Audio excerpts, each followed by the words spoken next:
आज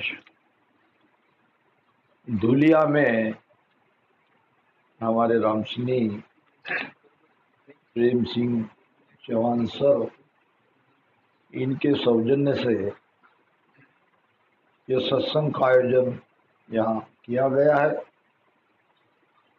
और ये सत्संग गूगल मीट के द्वारा लाइव भी देखी जा रही है।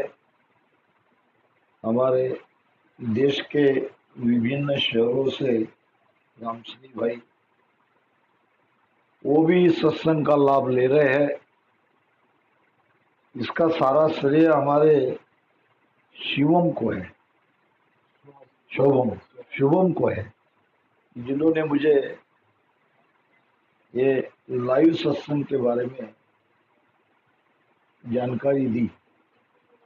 आइए महाराज के एक भजन के द्वारा सत्संग को प्रारंभ करेंगे। प्रभु जी मेरे मन को ही मत दीजिए, प्रभु जी मेरे मन को ही मत दीजिए। जुग मर जाद तोड़ सब सामी, जुग मर जाद तोड़ सब सामी, शरण आप की लीजिए। प्रभु जी मेरे मन को ही मत दीजिए, प्रभु जी मेरे मन को ही मत दीजिए। भजन करूं भक्ति में पेशो, होय मत वालो डोलू, मेरे रामा होय मत वालो डोलू। जे हर आप करोला कृपा, जे हर आप करोला कृपा, तो अनभय वायक बोलू। प्रभु जी मेरे मन को ही मत दीजिए, प्रभु जी मेरे मन को ही मत दीजिए। जुग मर जाद तोड़ सब सामी, जुग मर जाद तोड़ सब सामी, शरण आप की लीजिए। प्रभु जी मेरे मन को ही मत दीजिए, प्रभु जी मेरे मन को ही मत दीजिए।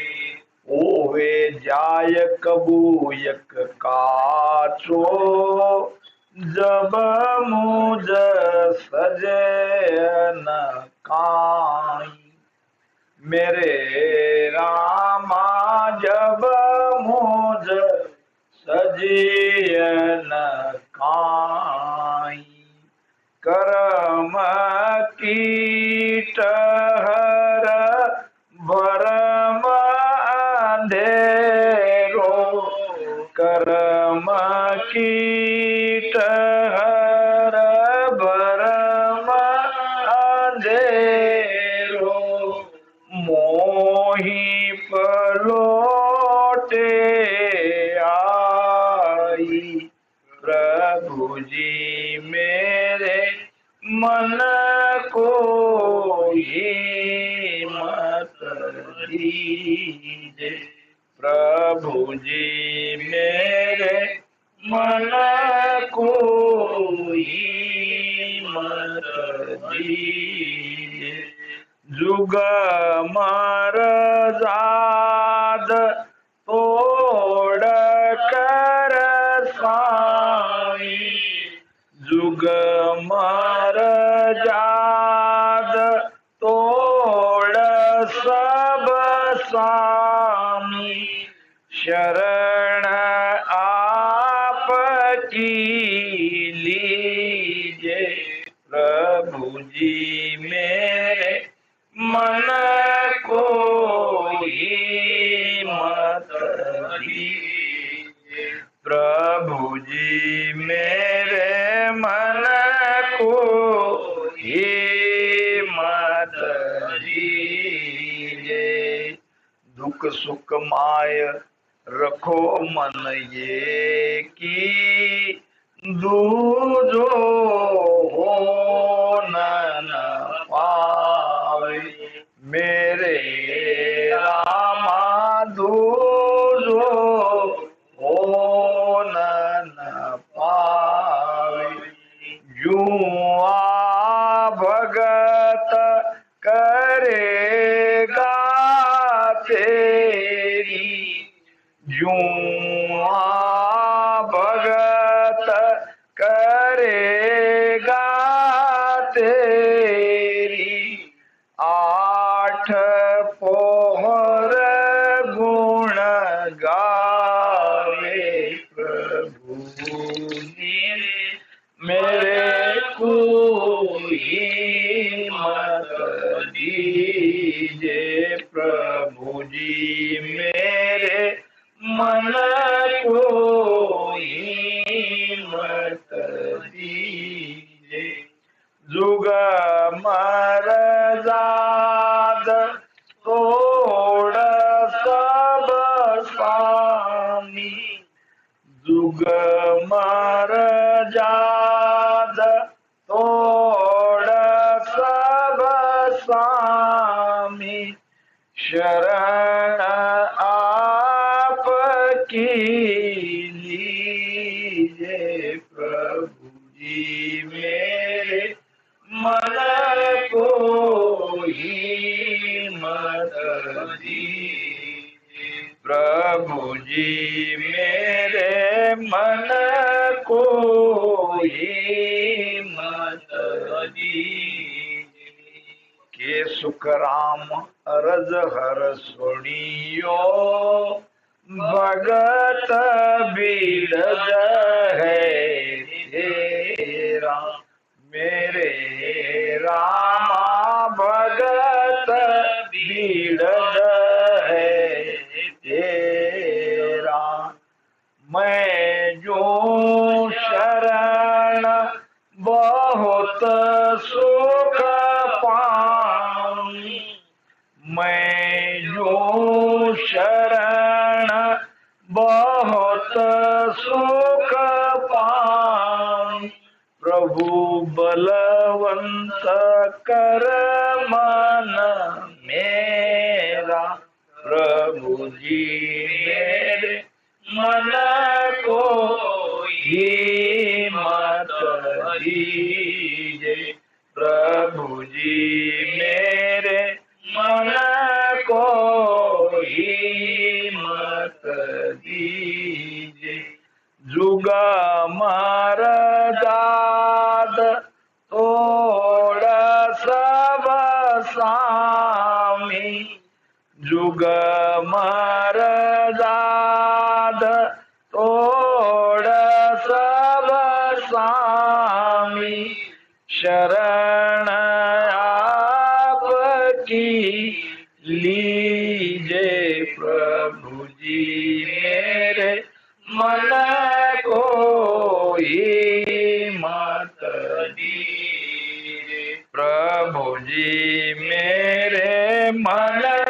को हिम्मत दीजिए।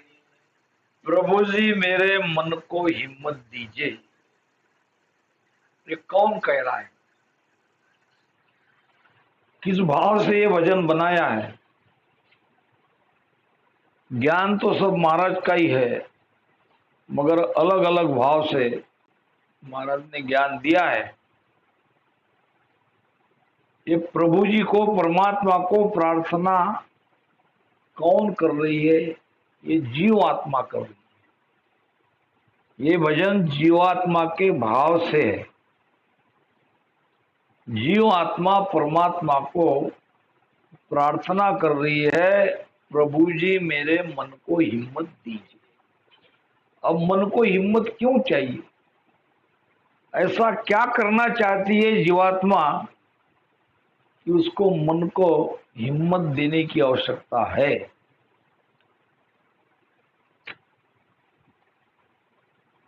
ये जो ये जगत है, ये संसार है, इसे कहते हैं लौकिक जगत।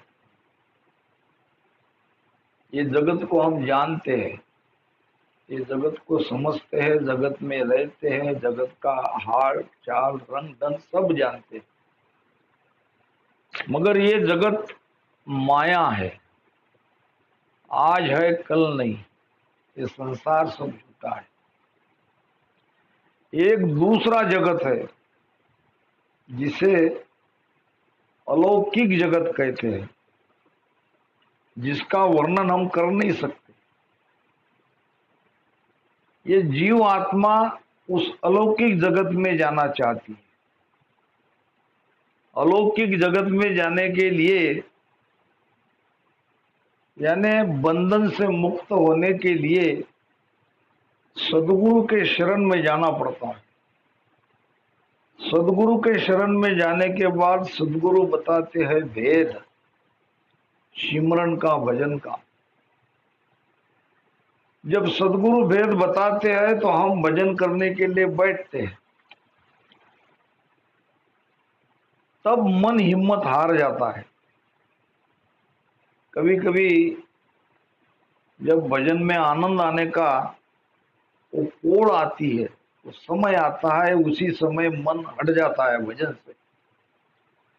मन डिगपित करता है। घड़ी एक कहे जगत है झूठी, भगत साच है भाई।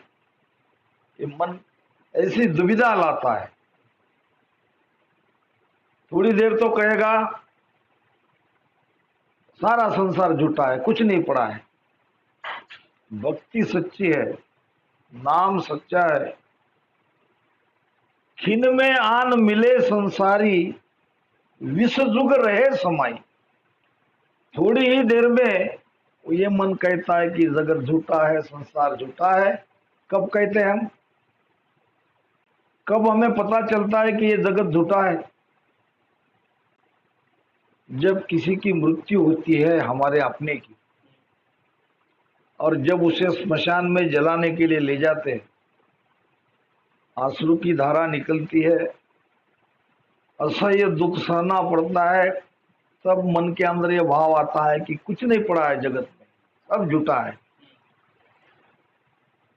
तो झूठा है तो छोड़ क्यों नहीं देते? उसी समय लग जाओ ना भक्ति में। जब झूठा है तुम मान रहे हो। महाभारत में कथा आती है, यक्ष और पांडवों का संवाद है। उसमें महाभारत सीरियल आपने देखी होगी। जब पांडव वनवास में थे, यानी 12 बरस तक वो वनवास में रहे, तब की यह घटना है। जंगल में रास्ते से चलते चलते युधिष्ठिर को प्यास लग गई। युधिष्ठिर ने सहदेव को कहा कि जाओ पानी की खोज करो और ये झाड़ी भरकर पानी लाओ, मुझे प्यास लगी है। एक सुंदर तालाब था। सहदेव वहां पहुंचा, जैसे ही झाड़ी डुबोई आवाज आई, रुको। देखा इधर उधर कोई है क्या, अपना शस्त्र लिया, कोई दिख नहीं रहा। दोबारा आवाज आई, रुको। अरे भाई कौन हो तुम? मैं यक्ष हूं। जब तक मेरे प्रश्न का उत्तर नहीं दोगे पानी नहीं ले जा सकते। सही दोगे तो पानी ले जाओगे, गलत दोगे तो मूर्छित हो जाओगे। अब सहदेव ने प्रश्न पूछा। सहदेव ने कहा कि कहो तुम्हारा प्रश्न क्या है। यक्ष ने प्रश्न किया, जवाब आया नहीं, मूर्छित हो गया। फिर नकुल आया, नकुल को भी यक्ष ने ऐसे ही कहा। नकुल भी उसके प्रश्न का जवाब नहीं दे सके। फिर अर्जुन आया, वो भी मूर्छित हो गया। भीम आया, भीम भी मूर्छित हो गया। चारों भाई पानी लेने के लिए गए, वापस नहीं आए। फिर स्वयं धर्मराज युधिष्ठिर गए और यक्ष ने जो जो प्रश्न किए सारे प्रश्न का जवाब सही दिया। उसमें एक प्रश्न था जो हमारे अपने काम के लिए, हमारे विषय के निगड़ित है कि मनुष्य के बारे में विशेष बात क्या है। संपूर्ण मनुष्य जाति के बारे में एक विशेष बात यह है कि मनुष्य अनुभव से कुछ सीखता नहीं। जहां से नहीं चलने को कहा वहीं से चलेगा, जहां गाड़ी खड़ी करने के लिए मना किया वहीं खड़ी करेगा। अब जब किसी की मृत्यु होती है तो उस समय उनके मुख से निकलता है कि यह संसार झूठा है, क्योंकि सामने कोई अपना मरा पड़ा है, उसको चिता को अग्नि देने की तैयारी चल रही है और उसमें वो दुखी होकर कहता है कि संसार में कुछ पड़ा नहीं है, एक दिन हमारा भी यही हाल होगा। मगर जैसे ही घर पे आता है सब भूल जाता है। क्षणिक वैराग आता है, उसके कहते हैं स्मशान वैराग। और घर आके और अपने काम में लग जाता है जैसे कुछ हुआ ही नहीं। मनुष्य ऐसा है, अनुभव से सीखता नहीं है। आप प्राणियों को देखो, एक बार प्राणी अगर उसको याद रह जाए वो चीज नहीं करनी है, वहां से नहीं जाना है, गाय देखो, बैल देखो या कोई जंगली सुअर देखो, हिरन देखो, एक बार वहां उन्हें तकलीफ हुई तो वहां जिंदगी भर नहीं जाएंगे। मगर मनुष्य ऐसा नहीं है, मनुष्य अनुभव से सीखता नहीं है। तो एक है ये लौकिक जगत जहां ये जीवात्मा बार बार जन्म ले रही है, बार बार मर रही है। कभी इसे सुख मिलता है, कभी इसे दुख मिलता है। सुख मिलता है तो राजी हो जाती है, दुख मिलता तो रोने लगती है। इसके लिए एक उपाय है, वो है सिमरन, वो है भजन। और मन भजन में नहीं लगता, लगता भी तो मन के अंदर वो शूरवीरता नहीं आती। मन को चाहिए भजन में हिम्मत। इसलिए ये जीव आत्मा परमात्मा को प्रार्थना करती है कि हे परमात्मा, मुझे तो ये आवागमन के चक्र से बाहर निकालना है, और बाहर निकालने के लिए मुझे मन का साथ चाहिए। बिना मन के साथ लिए भजन नहीं कर सकते। हम मन बंधन में मन के कारण है और बंधन से मुक्त भी मन से ही होंगे। इसलिए मन को छोड़ के भक्ति नहीं कर सकते। राम राम साहब। और मन भजन में लगता नहीं। बात यहां है, दुविधा यहां है। मन को छोड़ के आप भजन नहीं कर सकते, मन भजन करना चाहता नहीं। अब उपाय क्या? उपाय है प्रार्थना। प्रार्थना हृदय से निकलनी चाहिए। क्या प्रार्थना? प्रभु जी मेरे मन को हिम्मत दीजिए। हे परमात्मा, मेरा मन में कमजोरी आ रही है, मन भजन में टिक नहीं रहा है, तो इसके लिए इस मन को हिम्मत दो। जुग मर्जाद तोड़ सब सामी। अब ऐसा नहीं है कि ये मन हर जगह कमजोर है, ये मन जगत की मर्यादा पालने के लिए बहुत शूरवीर है। जगत की मर्यादा क्या है? हम जगत में रहते हैं तो जगत की कुछ मर्यादा है, और वो मर्यादा भी हमको उसका पालन करना पड़ता है। जगत की मर्यादा पालन करने में मन राजी है। क्यों राजी है? ये जगत का निर्माण मन ने किया है, मन से ही तो सृष्टि पैदा हुई। अब जगत की मर्यादा क्या है? किसी की शादी है, रिश्ते में समय कितना भी कैसा भी हो, या समय भी नहीं रहे, कोई न कोई एडजस्टमेंट करके जगत की मर्यादा को पालन करने के लिए शादी अटेंड करता है, जाता है। कभी कभी सारा परिवार नहीं गए तो कम से कम एक को तो जाना ही चाहिए। लोग क्या कहेंगे, समाज क्या कहेगा, जगत क्या कहेगा। किसी की मृत्यु हो जाती है, 12वां 13वां जो भी रीति रिवाज से हम करते हैं, वहां पे जाना ही पड़ता है और जाता है। ऐसे कई प्रकार की जगत की मर्यादा है जिसका पालन ये मन, कितनी भी तकलीफ हो, कठिनाइयां क्यों ना आए, ये पालन करता है। और यही मन जब भजन में हम उसे लगाते हैं तो वहां कच्चापना लाता है, कमजोरी लाता है, हिम्मत गवा देता है। तो इसलिए भजन करने वाले हरेक भजन करते समय जब आपका मन न लगे तो सच्चे हृदय से परमात्मा को प्रार्थना करो, जो कि यहाँ कहा है, प्रभु जी मेरे मन को हिम्मत दीजिए और जुग मर्जाद तोड़ सब सामी। जब जगत झूठा है तो जगत की मर्यादा भी झूठी है। तोड़ने का मतलब यह है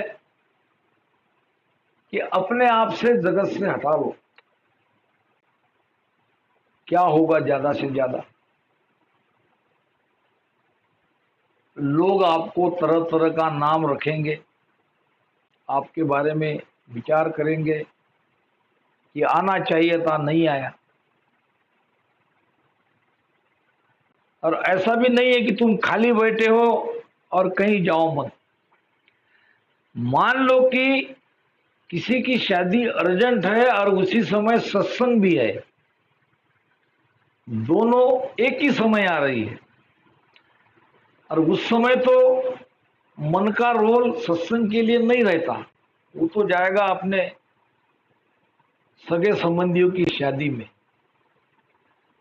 उस समय अगर आप सत्संग अटेंड करते हो, सत्संग में भजन करते हो,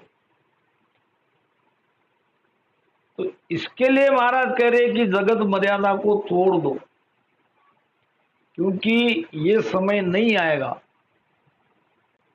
सत्संग संसार में बहुत दुर्लभ है।